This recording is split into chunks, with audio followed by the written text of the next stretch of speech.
Craig and Karen supporting local bookstores, audiobooks, and more. Join the world of stories.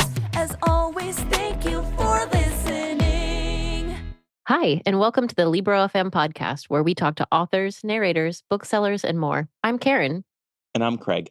On today's episode, we had the amazing honor of sitting down with the author, poet, painter, mandolin fixer, Percival Everett. We were so nervous for this interview. I can't tell you the excitement that we had to be able to spend time with Percival, but he immediately put us both at ease. He's so warm and funny, and I think we're both going to enroll in his classes now. I think we're about to become MFA students. I can't believe we got to chat with Percival. I remember months ago when James first came out, we both were like, have you read James yet? It's amazing. And then I remember when we were like, who should we talk to this year? This was very much on our top 5, top 3 list. So the fact that this actually happened is insane. Absolutely. And it's perfect timing as well because James just won Libro.fm's Top Audiobook of the Year award. So, which is an amazing honor, but it also won the National Book Award. 2 distinct honors, honestly. Equally important. Yes.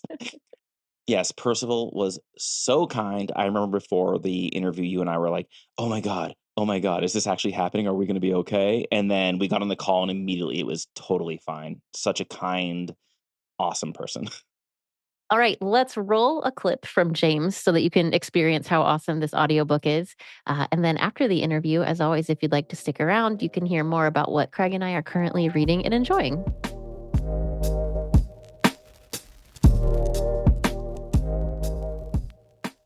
The spring snow caught everybody by surprise.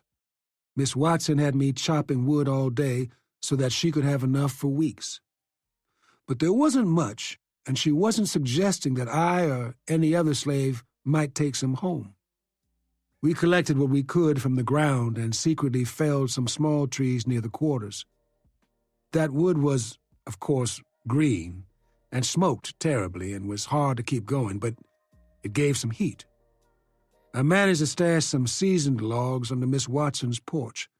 I would return for them in the night. The old slaves, April and Cotton, needed them. Some folks might have called what I was doing stealing. So would I. And I didn't particularly care. I had worked up a sweat and had my shirt off, even though it was cold. That's a lot of wood, Huck said. He startled me. Did I scare you? He asked. Little bit, I suppose. Where you coming from? I just sold all my worldly possessions to Judge Thatcher. He gave me this here $1 for all of it. I whistled. A whole $1. I didn't know you had so much. I split some more wood and caught Huck staring at me. How you be liking school? I reckon you can say I'm getting used to it. I wouldn't mind me some learning. I split a couple more logs. You know, you ain't much darker than me. I be dark enough. How come you're a slave? 'Cause my mama was one. What about your pa? He asked. Probably not. But it don't matter. If it ain't no one of your kin colored, then you colored. Don't matter what you looks like. I seen some tracks in the snow, Huck said. I expect there'd be a lot of tracks in the snow. That'd be where folks leave 'em. One of them tracks had a cross in the heel. What you mean, cross? You know, like Jesus, that kind of cross. I wouldn't study on that too much, I said. I didn't like seeing the boy troubled like that. I knew what he was thinking. So, you think it's him too? He was talking about his father. You think he's back too? I didn't say that. But you thought it. I could tell that you thought it. What does he want, Jim? You know stuff.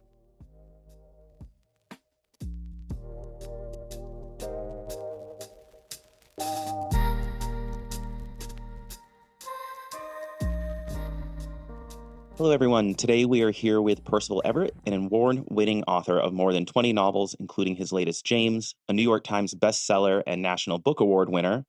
In addition to being an iconic writer, you are a professor at the University of Southern California, a poet and a painter, and apparently, I just learned, a instrument repair person. It's truly an honor to have you here with us today. Welcome to the podcast. Well, thank you. It's my pleasure to be here. Is there anything else about yourself that I left out that you want to share with listeners before we get started? Well, despite the fact that I have published poetry, I stopped short of calling myself a poet. One day I'll accidentally stumble upon a good poem, but right now I'm just trying. Well, as you probably can imagine, we want to ask you some questions about James. And, looking at the response it's had since the book came out in March, I have to imagine that this year has been a little bit of a whirlwind for you. So I'm just curious, what have the months since the book was released been like for you? Well, I've shaken a lot more hands than I usually shake, and signed my name more frequently than normal.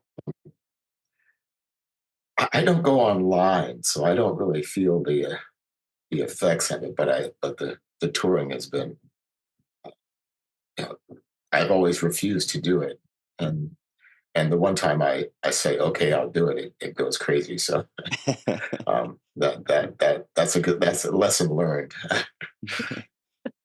I was just going to ask, with all of the other interests and passions that you have, I'm curious how you find balance amongst all of those things, especially when you do go on tour and your book blows up the way James has done. Well, I'm behind with a few things. I don't stress about getting things done. I just trust that they will get done, and that seems to work for me. I have a bunch of paintings to make because I'm behind in that way, because physically I have to be in my studio. But other things are pretty much under control. Nothing is ever balanced, so let's just get that clear. Yes, I wish I could live that way. I stress about everything, so I'm gonna try and be more like you moving forward. I did have one quick follow-up about the tour. Has there been any standout experiences on some of these events you've been doing? It's all been terribly pleasant. Uh, I think I'm shocked at the number of people who will show up for book-related events. There have been 700, 800 people in a lot of venues, and maybe simply because I don't go out, I'm not used to seeing that. But I was very pleased to see it. Not for my own book, but just for books in general. I'm very excited. Yeah. Yeah, I think I saw a video of you speaking at, I want to say it was Politics and Prose, maybe. And I think your first thing you said was something like, wow, there's a lot of people here, or something like that. Very funny. One other question for you on the strangeness and in wonderful ways of this year. We mentioned that you're also a professor. What has the response been like in the classroom, and does it change your experience in the classroom at all? Oh no, I don't think so. Uh, my students are I get paid to hang out with smart young people, which is kind of wonderful. Um, but they're also about my work and stuff. They're pretty shy. So they don't say much. Um, um, and I don't know exactly how much they're of any of this stuff. Um, Again, if it and I'm sure this happens to other writers all the time, but I'm always in this mess that you're seeing behind me in the back house. I have no idea this is going on. So and I realize this is fleeting. This will happen this year and the next year. Next year will be like every other year, which is kind of nice to look forward to. The exciting part actually is my wife has a novel out right now that's doing really well. And so to have us both on the road at the same time was pretty difficult. I saw this short clip on, it was the trailer for the film Through the Writer's Mirror. And you mentioned falling in love with landscapes. I think you say you've fallen in love with more landscapes than people, and how important place is to your writing. And I feel like place comes through really strongly in James, whether it's the river when they're on the raft or it's other landscapes throughout throughout the book. If you could talk about the importance of place and setting in James, and the impact it has on the story, that would be great. Well, I don't know if I'm smart enough to articulate that. I know that I'm a Westerner. Um, and when I saw the Western landscape open up in front of me, I realized that's where I'm most comfortable and where I belong. And when I go east, it's claustrophobic. It's way too green. I'm a desert rat. I appreciate the beauty. The landscape, it not only shapes our experiences with nature, different kinds of harshness. You're in the forest in Michigan in the winter. That's pretty rough, and it's interesting, but it's really different from experiencing the Sonoran Desert in the middle of the summer, looking at the cracked ground and looking up and not being able to see mountains in the distance. So, uh, so if you imagine people living in these different places, it not only shapes their experience, but how they come to the world and view the world. And when you can get comfortable with a place that's so extreme, um, it's like making a friend. If you can survive with it, because you exist with the reality that, well, it could kill you at any second and not really care. And so it's important to make friends with it. So the power of language and how we own language is something that I've heard you speak about before, and I love in an interview where you mentioned that ownership of language is an avenue to any type of freedom that we're going to have. And I'd love to hear you just speak a little bit more about that. That's a thread that I feel like is pulled through all of your work, and I'm curious maybe how that's evolved for you over time, and how that's become so central to your writing. Just the idea of language is essential to my entire project as a person. I'm amazed that I can sit here uttering these sounds and that you can understand what I'm saying to you and what I'm trying to talk about. And it would be one thing if we were standing out, under a cliff, and I said, "Oh, rock," and you run out of the way. But we can talk about abstract ideas, and they can mean something. And the beauty of it is, we're capable of not understanding each other yet still make meaning. And so that gives language a life of its own, however dependent it is on speaker and hearer. So starting with that and the magic of this thing we call language, uh, it's not it makes sense that anyone who wants to control us or hurt us, the first thing they do is take away language, take away certain words. For example, in our own culture, there obviously are conspiracies in the world, but if you use the word conspiracy, you're a nut. Now that word that word has been taken away from us. You can't use it in a way, except in a very technical way, and where you're conspiring to kill someone in court. But we can't talk about something that's really. And likewise, the much to the benefit of politicians and shysters, we no longer have the philosophical, the rhetorical identifier begging the question. Um, um, People always misuse it now, and I hear it in the news all the time. They use "beg the question" or "raise a question," and and and to assume a conclusion is not satisfactory. To beg the question was something levied against uh, uh, politicians who would answer questions with questions, where you're getting no place.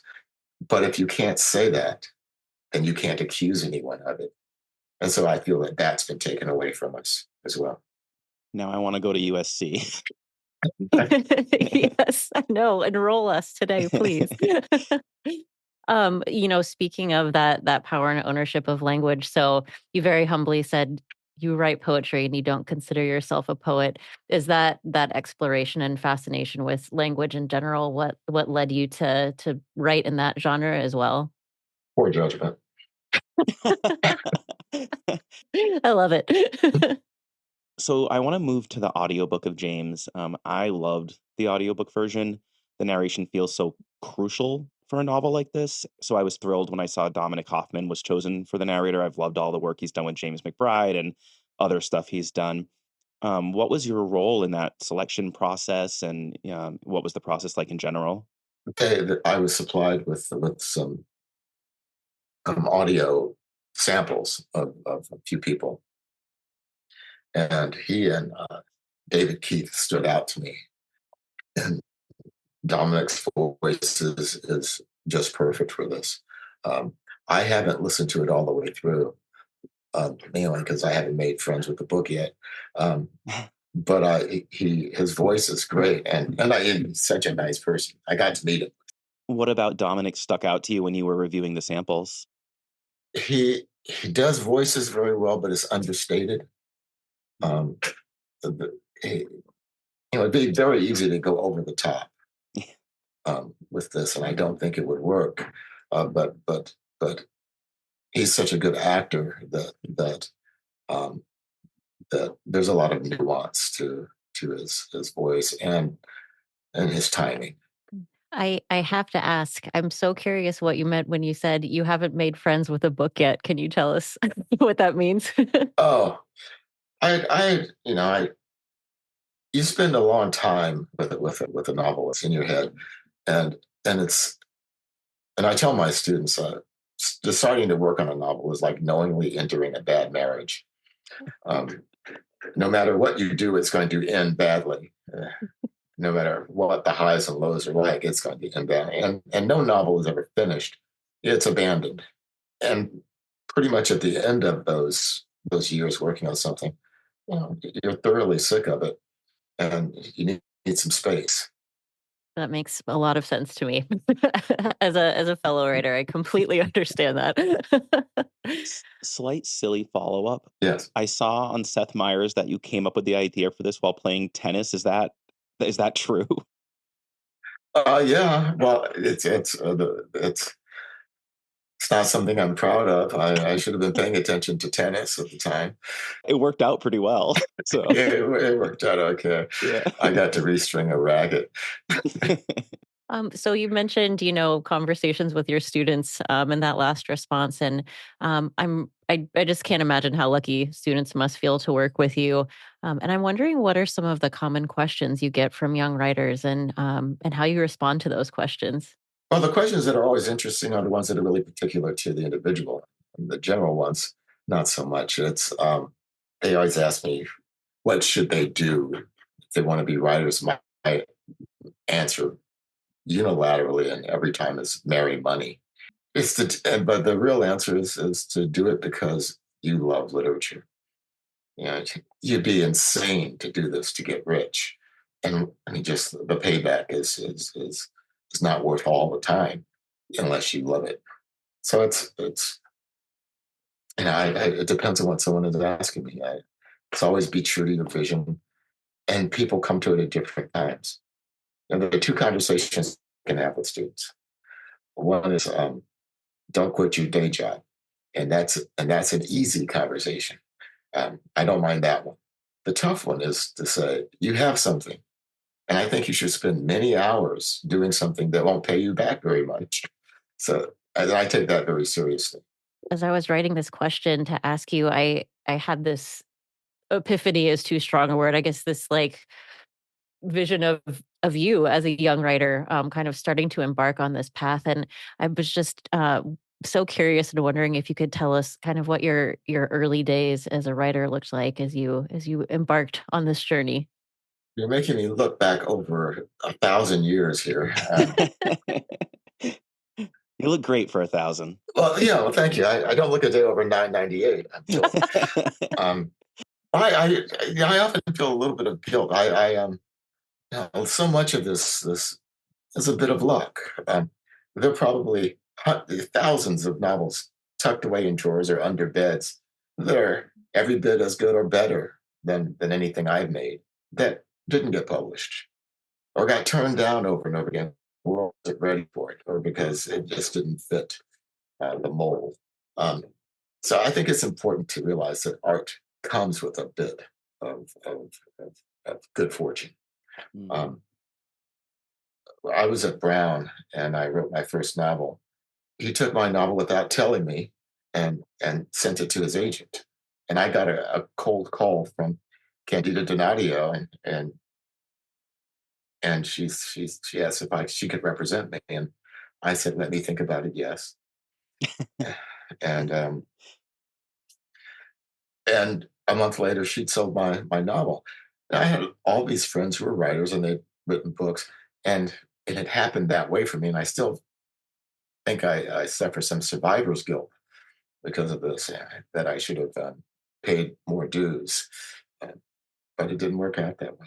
Thank you for sharing that. Kind of in that same vein, I'm wondering, in those early days, were there any particular artists that were most influential to you as you were writing that first novel? Well, as a kid, I got moved from the outfield to third base because of Kurt Vonnegut. I, as I got caught with Breakfast of Champions in my mitt. There were so many writers. I got Tom McGuane, Ishmael Reed, Zora Neale Hurston. I thought was great. All these people who, I don't think I've read anything that I even disliked that didn't inspire me in some way. Um, and that's kind of the thing. What I mean by love of literature. There are all sorts of failed novels that are fantastic. In fact, those are some of the more interesting ones. They just don't work, but damn, they're interesting. Speaking of art, in addition to being a writer, you're also an amazing painter. I went down the rabbit hole of a lot of your work, and what really struck me was the work in Once Seen, which is described as a companion to your novel, The Trees. I don't know if I've ever seen that done before, so it really stuck with me, and I wish I could see that show. Can you describe how you approached that material in kind of two very different mediums? Well, it's the first time for me that the visual work in any way dovetailed with the literary work, and I have to say I was somewhat resistant to that. I've always tried to keep those two things separate because I didn't want people to attend to my paintings because they knew me as a writer. Um, but it happened. After I finished The Trees and all my research on lynching, and I felt I wasn't done with the subject, and I found myself making these paintings about so, and they're all named after victims. Um, so that's where that work came from. Um, I'm not sure that will ever happen again. In fact, maybe in response to that, my most recent show, this was earlier this year, so it's been a really busy year, was um, called Redaction, which was about taking things out. Yeah, you read my mind. I was going to follow up by saying, "Do you think you'll ever do this again?" So, All right. Well, we have a bit of a lighthearted moment for you in this podcast. We call it our lightning round. And Craig and I have written for fairly silly questions that we'll just fire at you. And, you don't have to think about them too hard. It's Okay. it's it's meant for joy and laughter. What's that? What do you mean? We'll find out. Seriously. If you could spend an afternoon with Mark Twain, what would you two do together? Play pool, billiards. I love that. Yes. We would like to know if you have any nicknames that your friends and family call you. And if so, what are they? I don't. I don't. Dumb shit. I mean, If you could make any meal appear in front of you at some point today, what would it be and why? are you guys? Am I on death row now? Is that what's going on? It's not a last meal. It's just a meal today. This sounds like a setup. Yeah. Right now, the second sushi, rice, and yellowtail collar. Ooh, Nice. I like how that sounds specific. great. Yes. My last silly question for you. If you could, at no cost, instantly kind of travel someplace for 48 hours, where would you go and what would you do? That's a good one. For 48 hours, I would go. I'd have to get rid of some people. Is that okay? Yep, whatever you need. Okay. I'd go to the to the Madison River, um, and which I have never enjoyed fishing because it's always been a sea of neoprene and graphite as far as I could see. And I'd be by myself on a Madison. That's beautiful.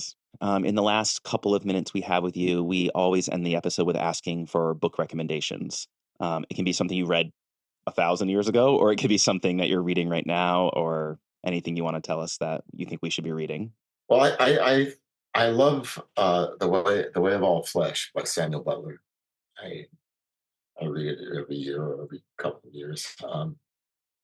But I'm reading. I just read a book, and I think the title is Dvorak's Prophecy. It's by, I don't remember his first name. His last name is Horowitz, and it's about Dvorak's time in the U.S. Hmm. And my wife's novel, Colored Television. I was just about to say your wife's going to kill you if you don't recommend her book. Which is great. I kept wondering, is that appropriate? I thought, well, what the hell? Absolutely. Well, thank you so much for That's a your pleasure time talking today. to you. Yeah, Yes. it was so fun. We've really enjoyed this. And if you do another painting show, we will be there. Yes. Okay, well, that's great to hear. Thanks. I do have a show coming up. Well, supposedly, if I can actually get the work that I'm behind on done, and you might like the trip. It's in Italy. It's in Milan in June. Nice. So, Well, Perfect. We'll see if Libro will pay for it. Yeah, there you Yes. go. And maybe they'll pay for me too. Yes, Perfect. perfect. Awesome. Well, so nice to meet you. Have a great rest of your day. Nice meeting you guys. Thank you. Cheers.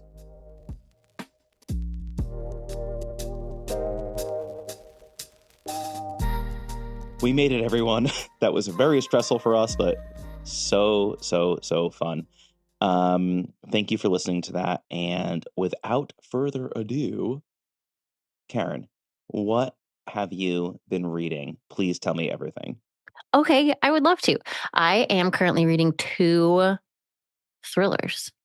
I am reading The Last Room on the Left by Leah Conan. It is a fantastic thriller set at a remote, bougie, refurbished motel in the middle of nowhere. During a snowstorm, a woman is there by herself and starts discovering strange things, including the body of the previous caretaker.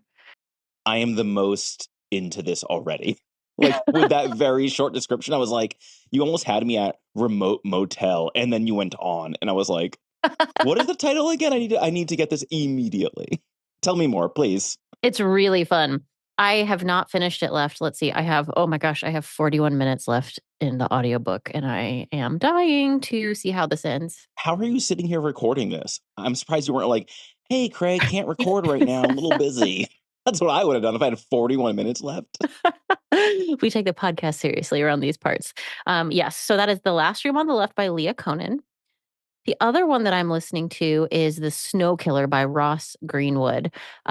This is a fantastic book about this book is really fun because it flips back and forth from 2 perspectives. So the first perspective is of the snow killer, hence the name of the book. The second perspective is that of the detective in the local police station who's investigating the case.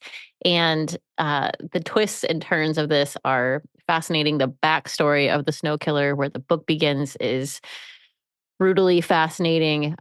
It's a wonderful page turner. So if you, like me, love a thriller and you're to the part of the year where you just want page turnery popcorn greatness, I highly recommend both of these. All right, Craig, what are you currently reading and enjoying? Oh my God, I thought you'd never ask. I am obsessed with this book. It is called We Could Be Rats. May I see the cover? Bam. For listeners, I'm holding up the Libro app. It is by Emily Austen, who is quickly becoming one of my favorite current authors. You may know her from writing Everyone in This Room Will Someday Be Dead and Interesting Facts About Space. Oh my goodness, I love her work. Yes. Amazing. This book comes out, I want to say, January 28th. So at the time of recording, it comes out in about 2 months. So sorry, but get on that NetGalley. It's amazing. It is so good. If you liked her other 2 books, you will be obsessed with this book. It is the same kind of like dark humor, quippy, sassy. It's so good, so good. And I'm about, I would say, 50% of the way through, and the entire book so far is told through suicide notes. And it is basically her coming to terms with her relationships, her parents, her sister. But she's very like funny. She's like, I don't want this to be like a big deal. It's not a big deal. This is funny. Like, it's very weird and dark humorish. It is so good. And each chapter is like attempt 6, and it's her trying to like, attempt 5 really wasn't what I was trying to get across. You know, it was a little bit too silly. So it's like her going through this like grief of her own self. It's chef's kiss. Like, again, I'm only halfway through, but there's no way it doesn't stick the landing based off her previous 2 books and how good it is. So Thank you so much for the recommendation.